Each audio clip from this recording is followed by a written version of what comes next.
Sesaat lagi Anda akan menyaksikan Kabar Petang didukung oleh Diabetasol.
Untuk Anda.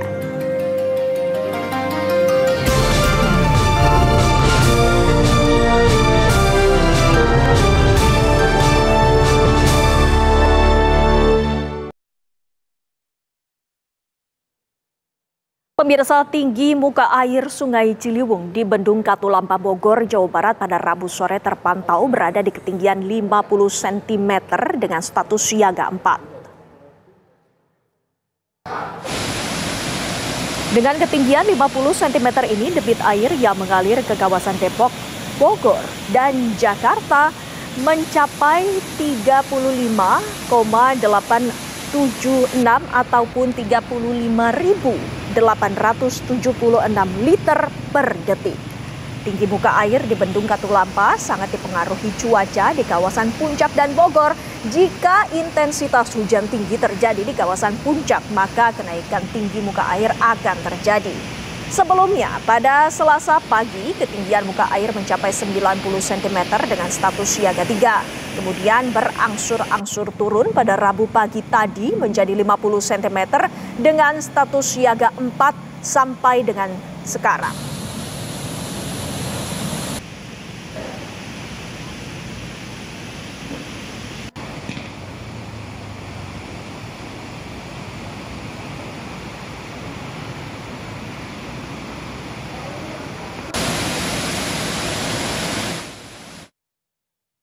Karpol Airut Bahar Kampori melakukan pantauan udara di sekitaran Jabodetabek untuk melihat secara keseluruhan banjir yang melanda di beberapa titik.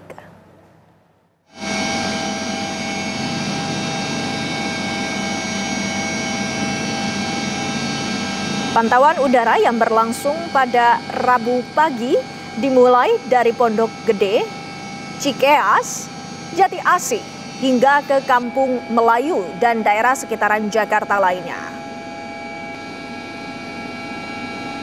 Di beberapa daerah banjir terpantau sudah mulai surut, namun masih ada wilayah yang masih terendam banjir seperti di sejumlah titik di Bekasi, Jawa Barat. Kakor Pol Airut, Irjen Pol M. Yasin Kosasih menyatakan kepolisian mengerahkan 200 orang personel untuk membantu penanganan banjir dan membantu mengevakuasi warga yang terdampak banjir.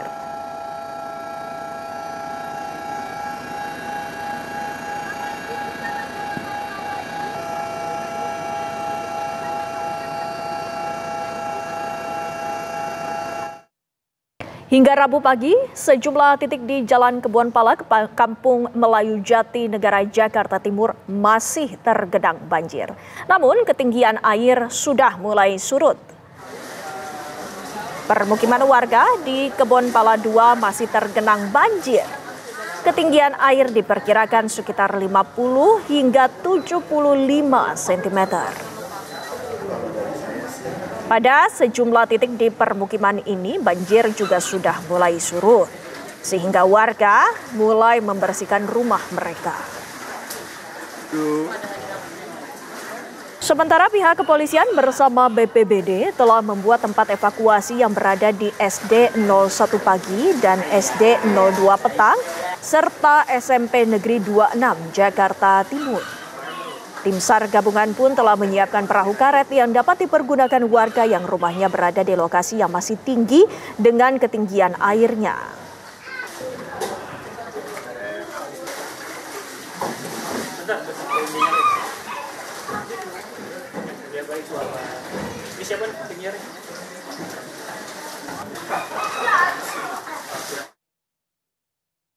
Komplek IKPN Bintaro Pesanggerahan, Jakarta Selatan masih terendam banjir hingga Rabu siang. Ketinggian air bervariasi hingga mencapai 1 meter. Petugas gabungan masih terus melakukan evakuasi terhadap warga yang masih bertahan di lantai 2 rumah mereka. Sementara itu, evakuasi dilakukan dengan menggunakan perahu karet.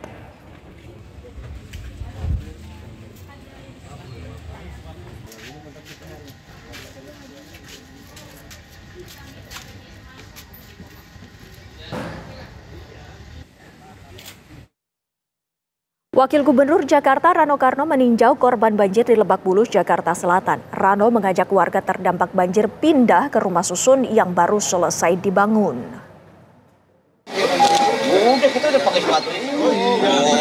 Banjir yang terjadi di kawasan Lebak Bulus, Jakarta Selatan sudah berangsur surut.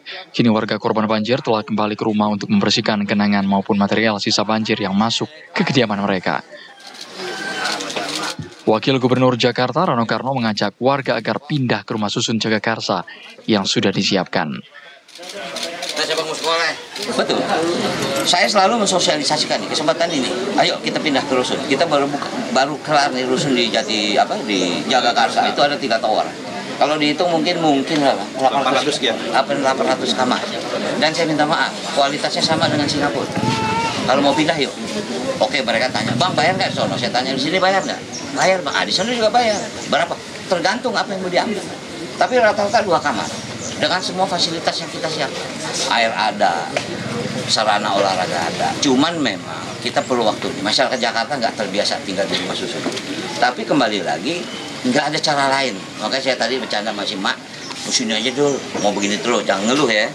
Berarti tiap tahun kita ngebantuin begini. Ngos-ngosan juga kan. Sebelumnya Jalan Kamboja RT 05 RW 08 Lebak Bulus tergenang banjir akibat hujan deras dan sungai yang meluap. Wilayah ini jadi langganan banjir ketika cuaca ekstrim melanda. Dari Jakarta, Robin Freddy, TV One mengabarkan. Hingga Rabu pagi, banjir masih merendam pusat perbelanjaan Mega Bekasi Hypermall setinggi 1 meter. Guna mengurangi debit air, 3 unit mesin pompa air diaktifkan. Banjir yang merendam Mega Bekasi Hypermall berangsur surut. Jika kemarin ketinggian banjir mencapai 1,5 meter pada Rabu pagi, ketinggian banjir menjadi 1 meter. Masyarakat yang melintas berhenti untuk melihat kondisi banjir di lantai basement gedung. Akibat banjir, banyak barang dagangan yang terbawa air. Sejumlah kendaraan yang parkir juga sempat terendam. Pemilik toko yang terdampak banjir di mal ini datang ke lokasi untuk melihat kondisi toko mereka.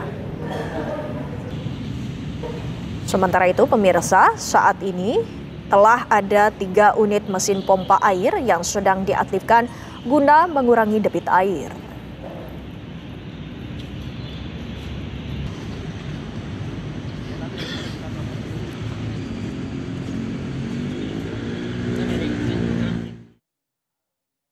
Wakil Presiden Gibran Rakabuming Raka meninjau lokasi banjir di Kota Bekasi, Jawa Barat. Gibran juga memantau kondisi para pengungsi serta kebutuhan mereka selama di pengungsian seperti obat-obatan.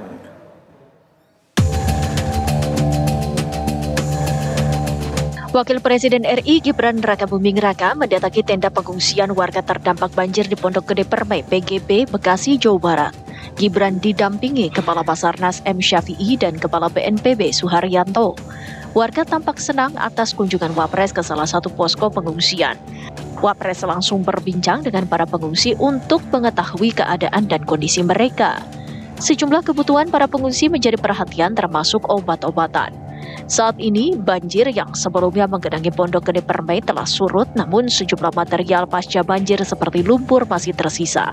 Gibran juga akan terus berkomunikasi dengan Wali Kota Bekasi Tri Adianto dan memastikan bantuan untuk warga tercukupi. Dari Bekasi, Jawa Barat, Rizka Sasabila, Firdaus, TV One, mengabarkan. Pihak Rumah Sakit Umum Daerah Hasbullah Abdul Majid, Kota Bekasi, Jawa Barat melakukan pembersihan material banjir. Pasca banjir yang melanda wilayah Bekasi kemarin, sejumlah fasilitas RSUD seperti gardu listrik, lift, serta penerangan masih terganggu. Wakil Wali Kota Bekasi, Haris Bobihu, meninjau langsung lokasi kejadian. Sementara itu, pagi tadi, ruang basement Gedung A RSUD masih terlihat adanya genangan air dan masih dilakukan penyedotan air.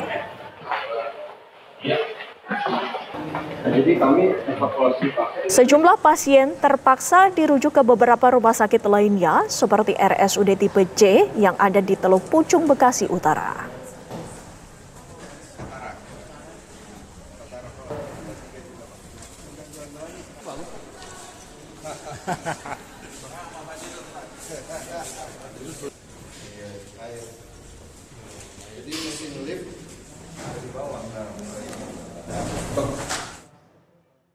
Seperti apa kondisi banjir di wilayah Kebonpala, Jakarta Timur dan di Mega Bekasi Hypermall? Kita sapa rekan-rekan kami, sudah ada Adi Mulya dan Kurnia Dwi Hapsari. Pertama kami akan menanyakan kepada Kurnia Dwi Hapsari terlebih dahulu, apakah banjir ataupun genangan masih terjadi di dalam Mega Bekasi Hypermall? Kurnia. Ya, selamat petang Windy dan juga pemirsa. Saat ini, sore hari ini banjir masih merendam Mega Bekasi Hypermall yang berada di Jalan Ahmad Yani, Bekasi Selatan, Kota Bekasi, di mana memang sudah berangsur surut, namun masih cukup tinggi, ketinggian masih berkisar mencapai 70 cm. Dan saat ini juga sudah dikerahkan 8 mesin pompa air, di mana 3 merupakan milik dari Mega Bekasi Hypermall dan 5 bantuan dari PUPR. Kondisi saat ini di lantai UG tempat saya mengabarkan, yaitu para pemilik toko dan juga pegawainya sedang melakukan sortir barang. Para pihak manajemen mengizinkan agar pemilik toko ini memilah barang-barang mereka di lantai GF atau lantai ground floor basement. Namun memang kondisinya masih banjir, masih tergenang air atau banjir cukup tinggi. Tadi menurut keterangan dari milik toko maupun pegawainya yang melakukan evakuasi barang-barang di dalam, ketinggian air ini masih sekitar sepinggang orang dewasa. Dan memang untuk barang-barang yang diambil ataupun diselamatkan dari toko-toko mereka ini, untuk di lantai GF sendiri ini kebanyakan barang-barang fashion. Dan ini juga dilihat barang-barang yang bisa diselamatkan kemudian mereka bawa ke rumah mereka ataupun ke tempat lain begitu diselamatkan. Namun memang menurut keterangan dari para pemilik bahwa banyak barang-barang meskipun sudah bisa diselamatkan, namun tak sedikit juga yang hilang barangnya. Namun mereka mengaku bersyukur pihak manajemen ini masih membolehkan untuk melakukan evakuasi. Tadi evakuasi dilakukan mulai siang hari sampai dengan pukul 4 sore. Dan saat ini sudah tidak boleh lagi untuk pemilik toko maupun pegawai turun ke bawah mencari barang-barang. Untuk proses evakuasi baru boleh dilanjutkan esok hari. Dan memang sampai untuk proses evakuasi ini tidak sembarang orang yang boleh masuk ke area dalam gedung GF. Namun hanya pemilik toko saja yang diizinkan. Demikian, Windy. Kurnia, berapa kerugian yang dialami dampak dari banjir ini?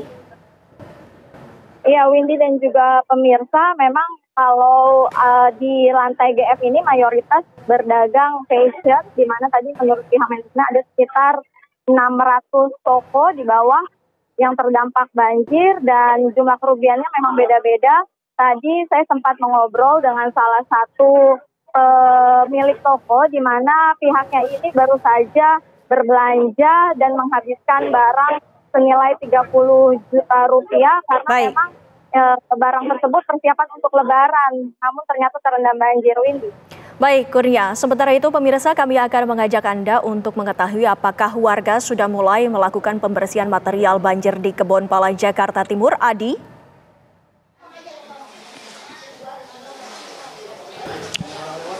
Ya baik, selamat petang Windy Wellington dan juga pemirsa untuk di Kebonpala, Jakarta Timur. Update terkininya, ini di sini warga sudah mulai kembali ke kediaman masing-masing, sudah mulai membersihkan kediamannya, rumah tinggalnya sudah mulai dibersihkan, dan di pengungsian sendiri sudah tidak ada baik di SMPN 26 Jakarta maupun di SDN Kampung Melayu. Ini secara total sudah tidak ada yang mengungsi lagi di sana. Karena memang banjir sudah mulai surut di Kebonpala, Jakarta Timur ini. Warga pun seluruhnya sudah kembali ke kediaman masing-masing, mulai membersihkan. Meskipun belum surut sepenuhnya, namun ketinggian air banjir ini cenderung menurun dari waktu ke waktu. Untuk saat ini, di beberapa titik ini banjirnya sudah mulai menurun hingga 60 sampai 40 cm. Nah, kami akan coba bertanya ke salah satu warga yang ada di sini. Ya, selamat petang, Pak. Selamat petang. Dengan Bapak siapa? Pak Joni. Ya. Pak, bagaimana untuk saat ini? Warga apakah sudah kembali atau bagaimana, Pak? Untuk saat ini warga kembali ya untuk... Ya, warga sudah mulai melakukan pembersihan rumah mereka di Kebonpala. Terima kasih Adi Mulya dan juga Kurnia Dwi Hapsari atas laporan Anda di masing-masing titik. Selamat bertugas kembali. Pemirsa, kabar petang masih akan kembali selepas jeda. Banjir masih merendam.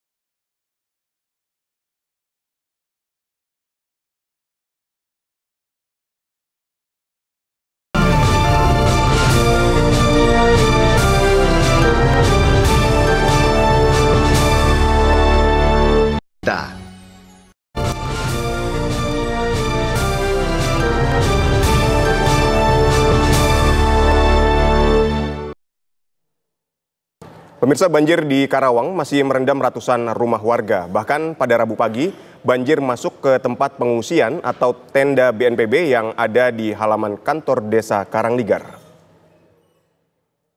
Beginilah kondisi Sungai Cibeet saat ini. Debit air yang ada di sungai masih cukup tinggi dan air meluap masuk ke rumah warga. Banjir yang terjadi di Dusun Pangasinan dan Dusun Kampek di Desa Karangligar, Karawang, Jawa Barat pun kian meluas. Basarnas juga terus melakukan evakuasi warga termasuk mengevakuasi bayi yang terjebak di lantai 2 rumah akibat banjir. Evakuasi bayi 1 bulan itu dengan cara digendong dan menggunakan tempat tidur yang didorong melewati tingginya banjir. Banjir di Karangligar bukan terjadi kali ini saja. Selain curah hujan yang tinggi, banjir juga diakibatkan oleh luapan Sungai Cibeet dan Sungai Citarum.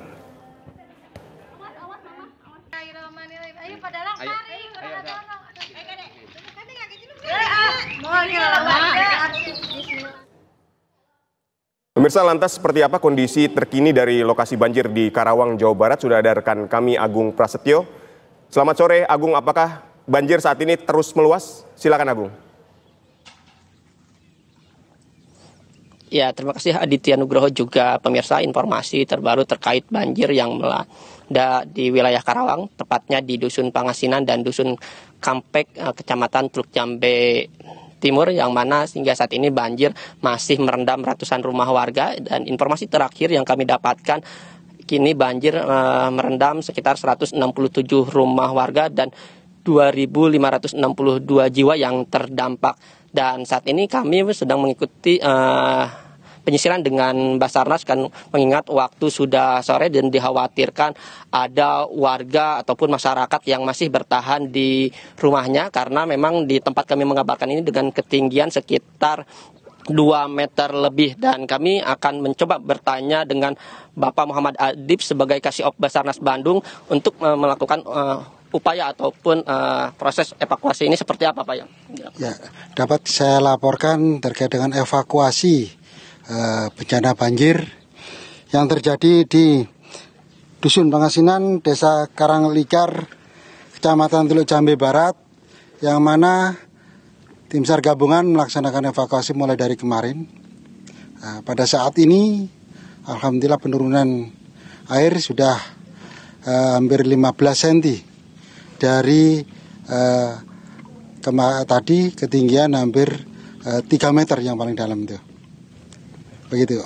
Dan ini kan mengingat waktu sudah mulai sore ataupun waktu petang, dan tadi kami melihat ada beberapa warga ataupun masyarakat yang masih bertahan di rumahnya masing-masing, dan mengingat listrik juga padam.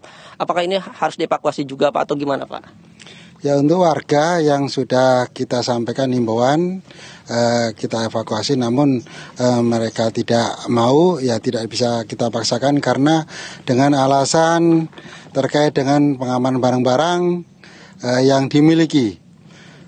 Sehingga karena air masih tinggi, tim Basarnas, tim SAR gabungan akan standby apabila nanti ada air mulai tinggi lagi, kita tinggal diinfokan melalui BPBD, dan kami juga tetap koordinasi dengan BPBD Kabupaten Karawang terkait dengan hal-hal yang dibutuhkan oleh masyarakat terkait dengan evakuasi.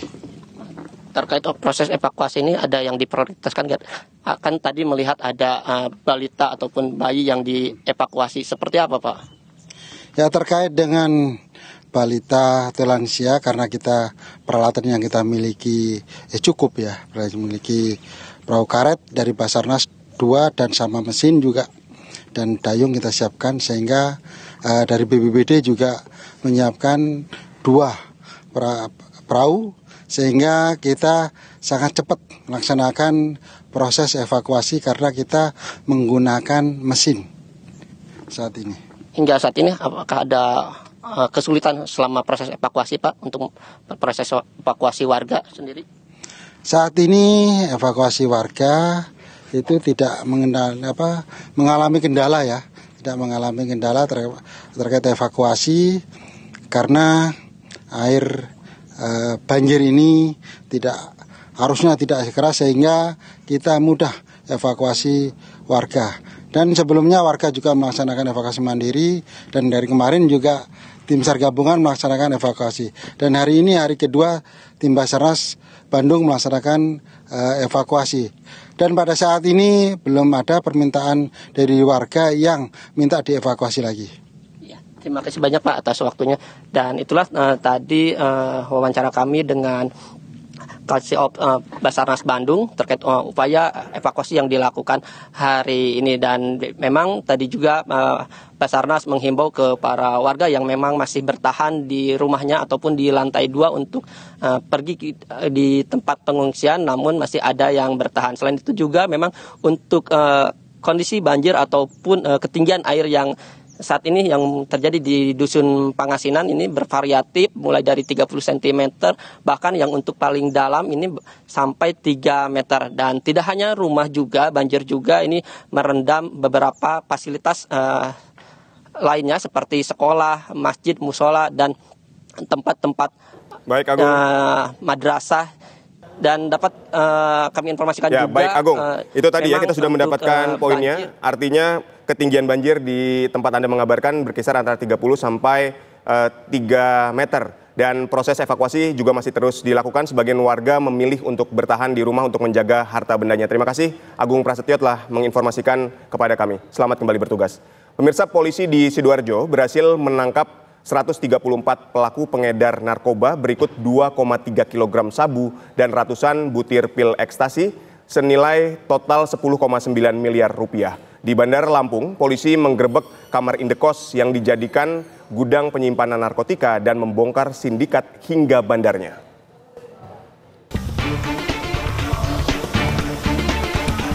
Dalam waktu 2 pekan jelang Ramadan, Satres Narkoba Polresta Sidoarjo menangkap 134 pelaku pengedar narkoba berikut 2,3 kg sabu dan ratusan butir pil ekstasi senilai total 10,9 miliar rupiah. Dari 134 orang pelaku pengedar sabu dan pil ekstasi, 2 diantaranya adalah wanita yang dikenal sebagai pengedar serta bandar narkoba sabu kelas kakap. Saat ini ratusan tersangka pengedar narkoba yang berhasil ditangkap ini diamankan di sel tahanan Polresta Sidoarjo.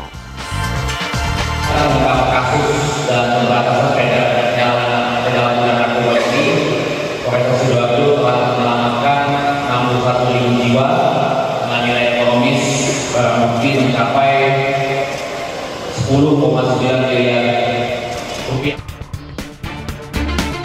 Petugas Ditres Narkoba Polda Lampung menggerebek kamar indekos yang dijadikan gudang penyimpanan narkotika di kawasan Teluk Betung Selatan, Bandar Lampung, Lampung. Petugas menangkap tersangka diduga pengedar narkotika serta barang bukti ribuan butir pil ekstasi dan 500 gram sabu. Polisi kemudian melakukan pengembangan dan mengungkap hingga bandarnya. Ini mungkin ada 5 tersangka. Inilah rangkaian yang kita dalam narkoba ini. Dari penyuplai, gudang, sampai dengan penyandang dananya alhamdulillah bisa kita tingkatkan semuanya. Dan itu... Personil Intel Kodim 0209 dan Sat Narkoba Polres Labuan Batu berhasil menggagalkan pengiriman narkotika jenis sabu dan puluhan pil ekstasi dari seorang pria pengendara motor yang diduga menjadi kurir barang haram tersebut. Terduga kurir beserta barang bukti telah diamankan di Mapolres Labuan Batu. Tim TV One mengabarkan. Pemirsa, seorang balita berusia 2 tahun ditemukan meninggal dunia setelah perahu yang mengevakuasinya terbalik dan terbawa arus banjir di Tebet, Jakarta Selatan. Informasi ini akan kami hadirkan sesaat lagi. Anda kembali bersama kami, pemirsa. Seorang balita berusia 2 tahun ditemukan meninggal dunia setelah perahu karet untuk mengevakuasinya terbalik dan terbawa arus banjir di Tebet, Jakarta Selatan. Jasad korban ditemukan di depan rumahnya setelah air banjir mulai surut.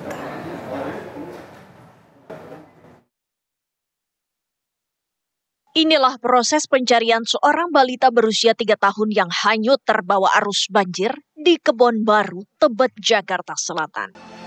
Di tengah arus deras, tim SAR dibantu warga berusaha mencari korban yang tenggelam saat perahu yang mengevakuasinya terbalik. Namun, derasnya arus banjir membuat proses pencarian korban terhambat. Jasad balita bernama Ataris itu ditemukan pukul 4 pagi tadi di depan rumahnya setelah luapan Kali Ciliwung mulai surut. Korban kemudian dibawa ke rumah neneknya untuk disemayamkan. Gubernur Jakarta Pramono Anung pagi tadi melayat ke rumah duka. Keluarga korban tak kuasa menahan tangis duka saat Gubernur Jakarta Pramono menyampaikan bela sungkawa. Pramono menyampaikan bela sungkawanya kepada keluarga korban dan memastikan jajarannya di Pemprov Jakarta akan terus bekerja keras agar dampak banjir dapat diminimalisir. Dari Jakarta, tim TV One mengabarkan.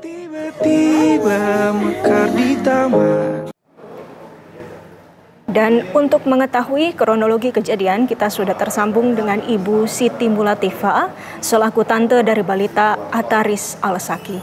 Assalamualaikum warahmatullahi wabarakatuh, Ibu Tifa. Selamat sore. Iya, sore. Ya Ibu Tifa, kami dan juga seluruh kru TV One mengucapkan turut berduka cita atas kejadian dan juga bencana yang menimpa Ataris Al-Saki. Ibu Tifa, mohon maaf kami harus menanyakan sebenarnya bagaimana awal ceritanya kejadian yang menimpa Ataris Al-Saki, Ibu Tifa?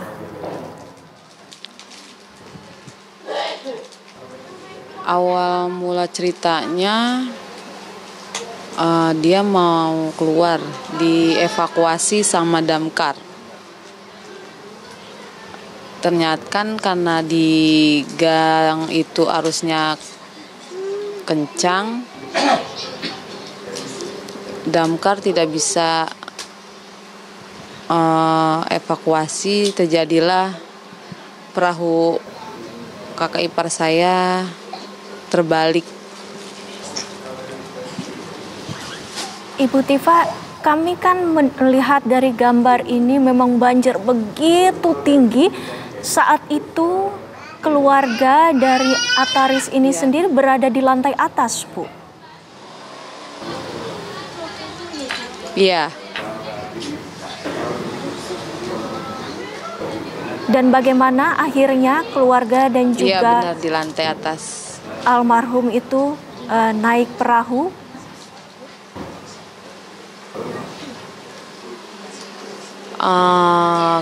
Gimana ya? Salahnya sih damkar tidak ngasih pelampung untuk korban. Seandainya korban dikasih pelampung, nggak bakal terjadi seperti ini. Sedangkan damkarnya malah yang pakai. Dan saat di perahu itu, adakah orang tua yang sebelumnya naik ke perahu sebelum almarhum ini diserahkan kepada tim ataupun ke atas perahu?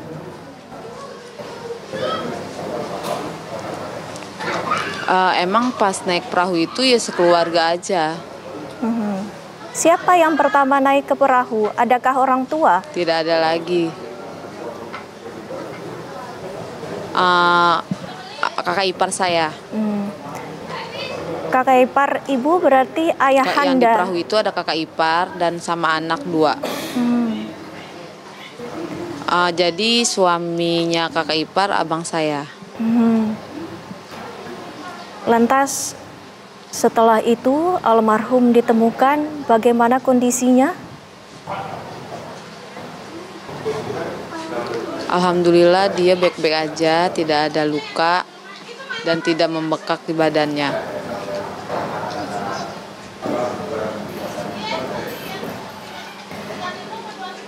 Ibu Tifa, mungkin kita juga ingin mengetahui saat kejadian kita ketahui bahwa perahu itu terbalik. Arusnya begitu derasnya, Bu. Deras sekali sampai damkar itu tidak bisa menyelamatkan kakak ipar saya dan ponakan saya. Bahkan dari tim SAR sendiri juga kesulitan ya, Bu, untuk berenang di arus yang begitu derasnya. Iya. Ibu, sekali lagi kami ingin mengetahui apa harapan dari Ibu mewakili dari keluarga yang tentunya saat ini masih syok atas kejadian dan bencana ini. Harapan saya ke depannya lebih baik lagi untuk korban selanjutnya, semoga tidak ada yang seperti ini lagi. Harus lebih baik lagi untuk evakuasi korban untuk memakai pelampung. Baik, Ibu Tifa, terima kasih sekali lagi waktunya bersama kami di Kabar Petang. Sekali lagi kami juga turut berbelasungkawa atas peristiwa yang menimpa keluarga. Terima kasih, Ibu Tifa.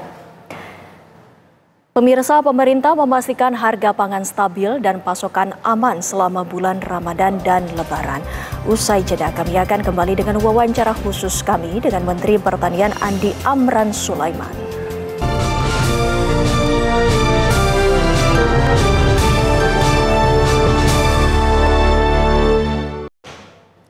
Pemerintah memastikan harga pangan stabil dan pasokan aman selama bulan Ramadan dan Lebaran. Lalu bagaimana menjaga kestabilan harga pangan? Berikut wawancara khusus TV One dengan Menteri Pertanian Andi Amran Sulaiman.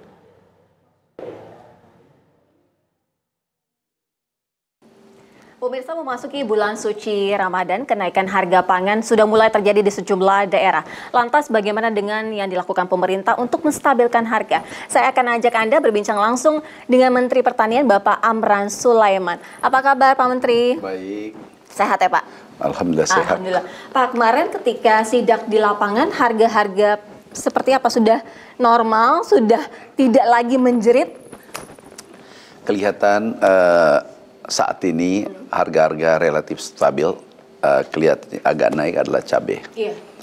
Tetapi kami sudah menghimbau kepada seluruh pengusaha, pedagang dan seterusnya agar tidak menjual di atas HET, harga eceran tertinggi. Kenapa? Seluruh komoditas strategis, 9 bahan pokok itu lebih dari cukup stoknya. Yang kita lihat salah satu contoh adalah beras. Beras saat ini sesuai data BPS, panen bulan Januari, Februari, Maret itu naik 52%. Kemudian yang kedua, stok tertinggi selama 6-7 tahun terakhir. Itu 2 juta ton lebih. 2 juta ton di Bulog. Kemudian masuk panen puncak. Jadi tidak ada alasan, tidak ada celah harga naik. Dan kalau untuk cabai, Pak Menteri, kan kita tahu kayak seperti di Lombok Tengah itu angkanya luar biasa di 200.000. Sangat-sangat pedes gitu, sepedes harga cabai gitu. Jadi memang cabai ada kenaikan tapi tidak seluruhnya se-ekstrim itu naiknya. Bahan pokok ini kan bukan cabai. Cabai adalah salah satu bagian kecil. Tapi yang paling penting adalah beras. Yeah. Beras ini dipakai semua orang, semua kalangan. Nah ini jumlahnya cukup besar, yaitu butuh per bulan kita itu butuh 2,5 juta ton. Ini besar banget. Nah, kita fokus pada beras, kemudian minyak goreng. Nah, minyak goreng juga tidak alasan naik, ada kenaikan sedikit, beras ada 2%. Tetapi kami sampaikan tidak ada alasan naik. Kenapa? Kita produsen minyak goreng produsen terbesar dunia. Iya. Artinya apa? Bukan bahwa ada kenaikan harga karena pasokan. Dulu alasan bahwa pasokan kurang, stok kurang dan seterusnya. Nah, kayak telur ayam, alhamdulillah stabil, ayam stabil. Salah satu memang yang mencolok sedikit adalah cabai. Tetapi produksinya cukup. Hanya saja distribusinya yang biasa tidak sempurna, tidak baik.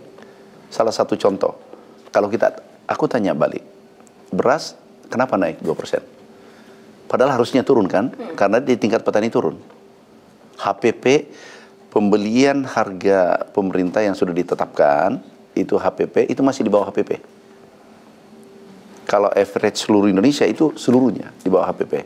Tapi di konsumen naik. Yeah. Ada middleman kan. Yang kedua, minyak goreng. Minyak goreng kita produsen terbesar dunia. Kita memproduksi CPO 58%, hampir 60%. Dan kita yang menguasai pasar dunia untuk CPO, salah satu bahan baku dari minyak goreng. Terus kenapa naik? Kenapa masih ada harga di atas HET? Artinya apa? Ada di middleman, ada di tengkulak. Ini yang harus kita himbau dan bahkan kita tindak. Kami sudah komunikasi dengan Pak Kapolri, Kabar Eskrim, Wakapolri. Kami koordinasi, kami telepon setiap saat. Kami sampaikan ini harus ditindak yang mempermainkan nasib rakyat kecil, terutama rakyat Indonesia. Kami ingin Bapak Presiden perintahkan kita harus menjaga harga pangan. Bila perlu jauh di bawah HET. Oleh karena itu, mekanismenya kita ini mengambil langkah cepat. Sebelum Ramadan kita sudah operasi pasar bersama PT POS, punya gerai 4.500 seluruh Indonesia. Kemudian Bulog juga demikian, Bulog, RNI, ID Food, kemudian Berdikari, PPI, kita sudah operasi pasar. Ini baru kami pulang dari Sumatera Selatan, kami cek langsung di lapangan, operasi pasarnya jalan. Nah, artinya sebenarnya pengawasan apa yang seharus dilakukan agar harga-harga tetap stabil? Nanti kan bentar lagi juga misalnya akan melewati fase memasuki seminggu menjelang Lebaran gitu. Operasi pasar kita gencarkan. Ini kita harus mendorong stok. Bahkan Pak Menko Pangan, bila perlu kita 2 kali lipat daripada kebutuhan. Kita dorong ke pasar. Itu yang pertama. Yang kedua, ke depan kita akan memerintah Bapak Presiden, kita membuat solusi permanen. Solusi permanen adalah PT POS, gerainya ada 4.000. Ya. Ini akan kita operasikan seluruh Indonesia. Yang PT POS itu kan banyak gerai-gerainya seluruh Indonesia. Ini kita operasikan. Jadi nanti kita perpendek rantai pasok. Dari petani ke konsumen itu ada 7 rantai pasok sampai 8. Nantinya itu rencananya adalah ada koperasi, ada gerai setiap desa. Nah, dari produsen, dari petani, masuk ke gerai Agripos, kita beri nama Agripos, kemudian langsung ke konsumen. Jadi dari 8 lini atau 7-8 menjadi 3 lini. Bayangkan kalau 8 lini mengambil keuntungan 10% atau 15% per lini. Itu bisa naik, ada sampai 60%. Nah, ini kita akan memberikan solusi permanen. Itu arahan Bapak Presiden. Dan ini sangat bagus. Kenapa? Nanti hasil akhirnya adalah NTP petani naik, pendapatan naik, petani naik, HPP-nya kita sudah naikkan baru-baru, kemudian konsumen juga itu mendapatkan harga yang baik, daya beli konsumen naik, tentu kesejahteraan naik. Karena apa? Karena keuntungan di middleman kita hitung itu kemarin 313 triliun, 9 bahan pokok. Ini kita perpendek dari 8 lini menjadi 3. Nah, kemudian nantinya yang mendapatkan keuntungan adalah konsumen dan produsen. Harusnya 2 ini yang mendapatkan keuntungan. Kita lihat beberapa gerai-gerai ya, seperti Unilever, itu untungnya seluruh dunia itu maksimal 5%. Ini bayangkan 40%, 30%, 50%. Betul. Pak Menteri, di pasaran ini kan ketika konsumen membeli langsung di pasar, emak-emak ini kan banyak banget yang panik, khawatir, histeris gitu kan, karena harganya sangat-sangat menjerit gitu, mencekik leher banget. Nah, artinya untuk termnya itu akan berapa lama? Butuh waktu berapa lama menstabilkan? Jadi gini, Mbak, janganlah dibuat panik, karena produsen,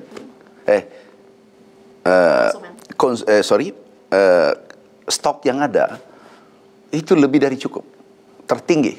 Jadi biar tenang ya, semua stok aman, 9 bahan pokok kami jamin lebih dari cukup stoknya.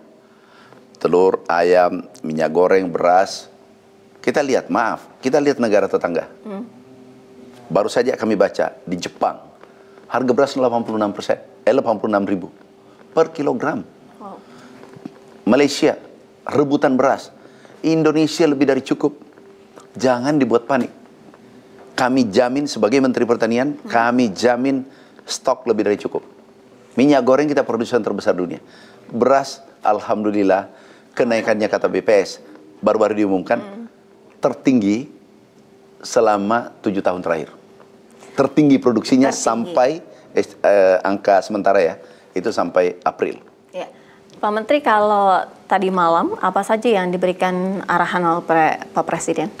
Yang pertama selalu pesan beliau adalah bagaimana menjaga produksi, bagaimana menjaga stok, sehingga konsumen mendapatkan harga yang baik. Nah, kemudian yang kedua adalah beliau memerintahkan jangan ada harga di atas HET. Karena pasti ditindak. Kami kalau sudah melakukan himbauan, pendekatan secara persuasif, tapi masih banyak yang membangkang, terutama pengusaha-pengusaha yang besar, pasti ditindak. Aku jamin. Seperti apa, Pak Menteri? Disegel, dicabut izinnya, disegel perusahaan. Tidak ada ampun Nggak gitu ya? ada ampun demi Merah Putih, demi rakyat Indonesia. Kalau kita berbicara nanti ketika tadi Pak Menteri kan bilang stok aman ke depannya, artinya Lebaran ini juga harga stabil kan ya Pak Menteri ya? Lebih dari cukup. Kita siapkan. Cukup dan harga stabil? Stabil. Kita usahakan harga stabil, jangan ada permainkan karena stok kita itu bisa mencukupi 4-5 bulan ke depan. Jadi, dan kita produksi terus. Apalagi hanya 1 bulan. Ini kan 1 bulan, hanya 1 bulan. Jangan mengganggu saudara kita, sahabat kita, penduduk Indonesia yang sementara beribadah di bulan suci Ramadan. Biarlah beribadah saudara kita, jangan diganggu. Karena stok lebih dari cukup. Iya. Ada juga dari Presiden ya, agar menjaga harga gabah kering di petani. Itu langkahnya seperti apa, Pak Menteri? Nah, kami monitor di lapangan. Nah, ini yang anomali kan. Harga di tingkat petani berteriak. Harganya di bawah HPP. Di sini harga di atas HET. Tentu yang salah siapa? Produksi melimpah, tapi konsumen juga ada kenaikan harga dikit. Di sini di bawah HPP. Ini yang menunjukkan bahwa produksi melimpah. Kemudian di sini naik sedikit. Berarti middleman yang harus ditertibkan. Lagi-lagi middleman. Jadi para pengusaha, saudaraku, sahabatku, kami himbau seluruh Indonesia, jangan menjual harga di atas HET, harga eceran tertinggi pemerintah. Karena kami temukan di Sumatera Selatan tadi, kemudian di Jawa Tengah, di Jakarta. Kalau masih tidak ikut aturan pemerintah, kami yakin dan kami sudah sepakat penegak hukum akan bertindak. Sejauh ini apa saja Pak yang ditemukan? Itu minyak goreng dengan beras. Kalau cabai kan, cabai kan pernah juga harga 3.000 per kilo. Iya. Pernah juga 5.000 per kilo, 4 bulan, 5 bulan lalu. Faktor cuaca juga mempengaruhi. Iya, itu cuaca. Tetapi yang paling penting dulu adalah beras, minyak goreng, telur, ayam, dan seterusnya. Ini sangat penting. Nah, yang kita syukuri adalah 9 bahan pokok ini lebih dari cukup. Dari stok kita lebih daripada kebutuhan untuk 3 bulan ke depan, 3-4 bulan ke depan. Jaminannya stok ini cukup, kemudian harga stabil, akan seperti apa mekanismenya ke depannya selama kurang lebih 5-6 bulan? Kita yang pertama adalah mengisi pasar sebanyak-banyaknya. Yang kedua, kita operasi pasar. Nah, operasi pasar ini di atas dari di bawah dari HET. Ini HET, ini di bawahnya lagi. Contoh minyak goreng, HET-nya 15.700, tetapi kita jual 14.700. Juga beras demikian. Jadi semua di bawah HET. Kami yakin ini akan dapat menstabilkan harga dalam bulan suci Ramadan. Baik, terima kasih Pak Menteri Pertanian Bapak Amran Sulaiman. Luar biasa ya. Jadi mama, ibu-ibu yang nonton sudah bisa tenang. Nanti sampai puasa stoknya aman, sampai Lebaran, sampai 5-6 bulan ke depan aman stoknya. Harganya juga dijamin stabil. Amin. Terima kasih Pak Menteri atas waktunya. Selamat beraktivitas kembali. Terima kasih.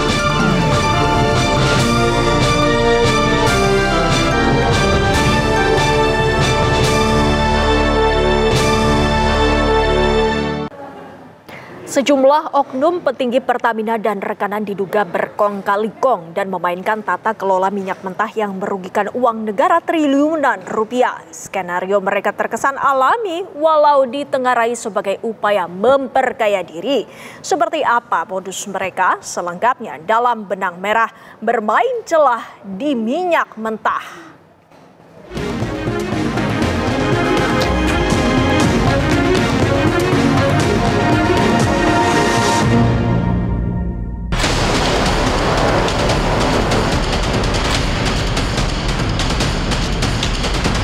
Kita nanti dipanggil Tuhan yang kita tinggalkan hanya nama kita.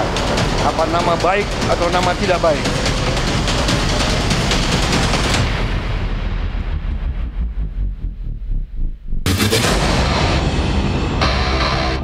Komitmen Presiden Prabowo Subianto bakal melakukan bersih-bersih terhadap segala bentuk praktik korupsi membuat kiprah para penegak hukum kian gesit.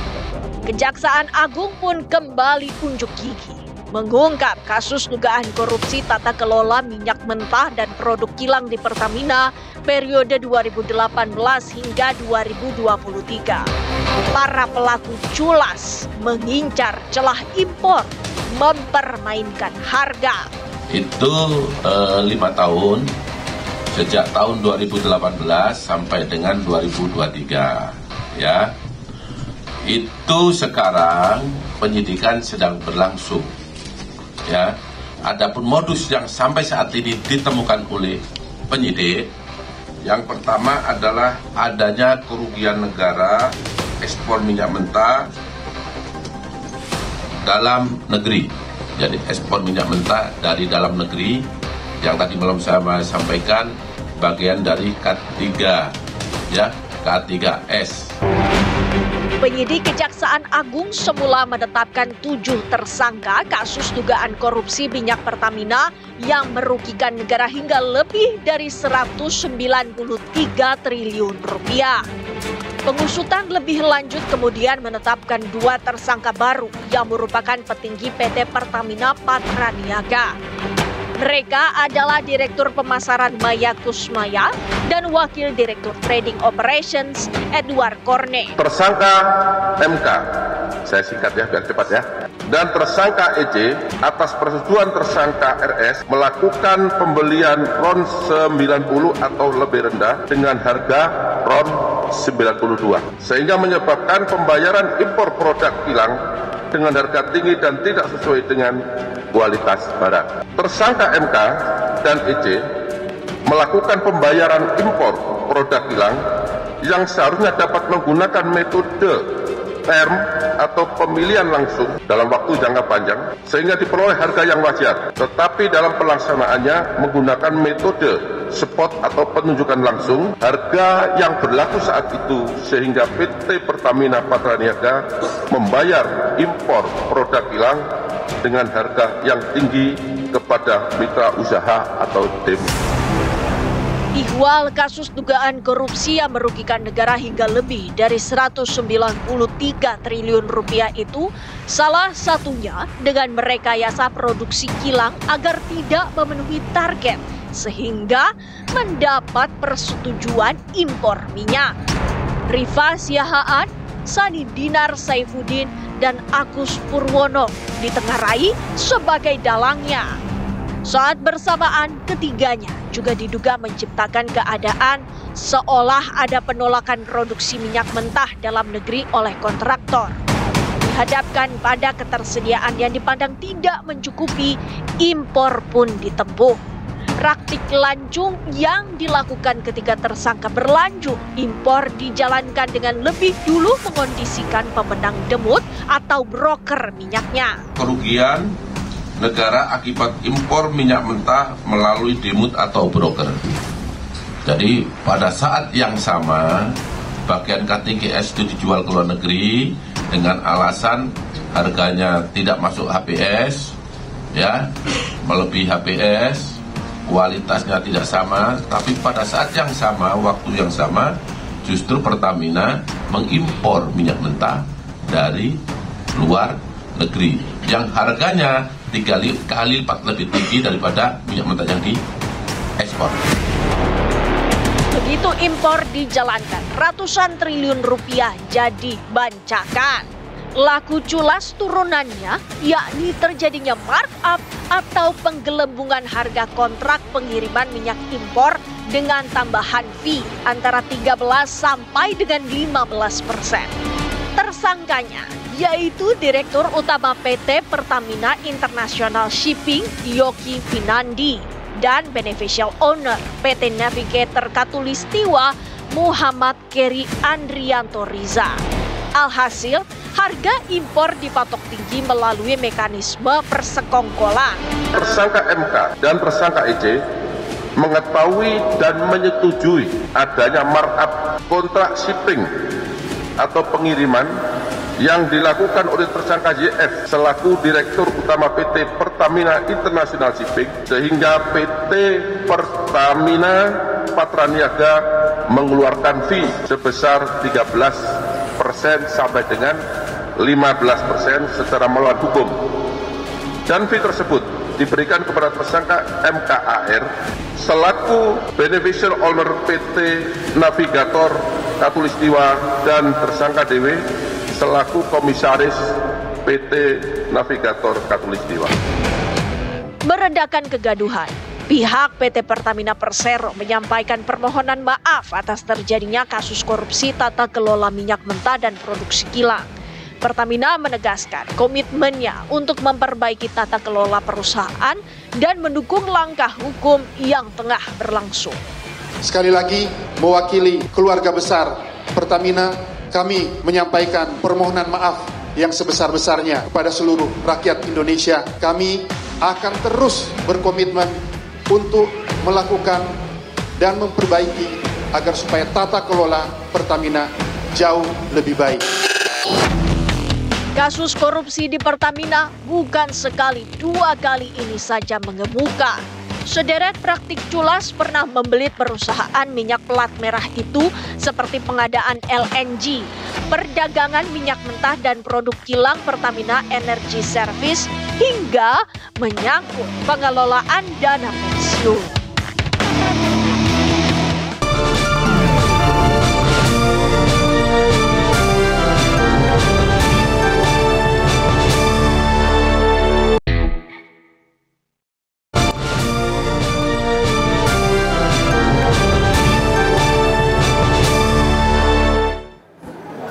Pemirsa, anak berusia 3 tahun terjatuh ke dalam parit saluran air dan terseret arus di Demak, Jawa Tengah.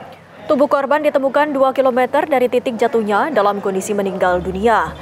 Seorang pria berusaha menyelamatkannya namun terlambat.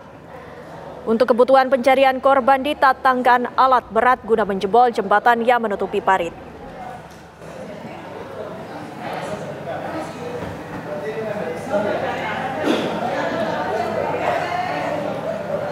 Pemirsa, informasi tadi sekaligus mengakhiri kebersamaan kita dalam program Kabar Petang. Saya Aditya Nugroho. Dan saya Windy Wellington ya pamit. Selamat petang, sampai jumpa. Sampai jumpa.